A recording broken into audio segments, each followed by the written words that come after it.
जब तुम्हें तकलीफ़ हो और दिल अफसरदा हो तो दिल में रो लो, मगर ज़ुबान से वही अल्फाज निकालो जो अल्लाह तुम्हारे मुँह से सुनना चाहता है।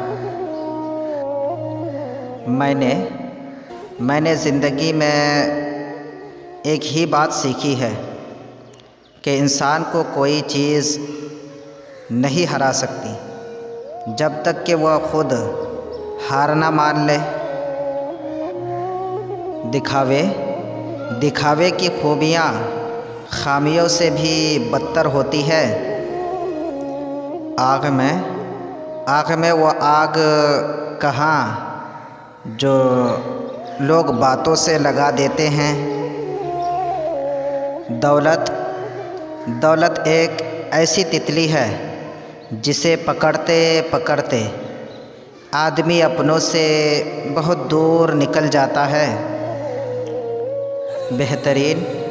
बेहतरीन आँखें वह है जिससे इंसान अपने अंदर झांक सके।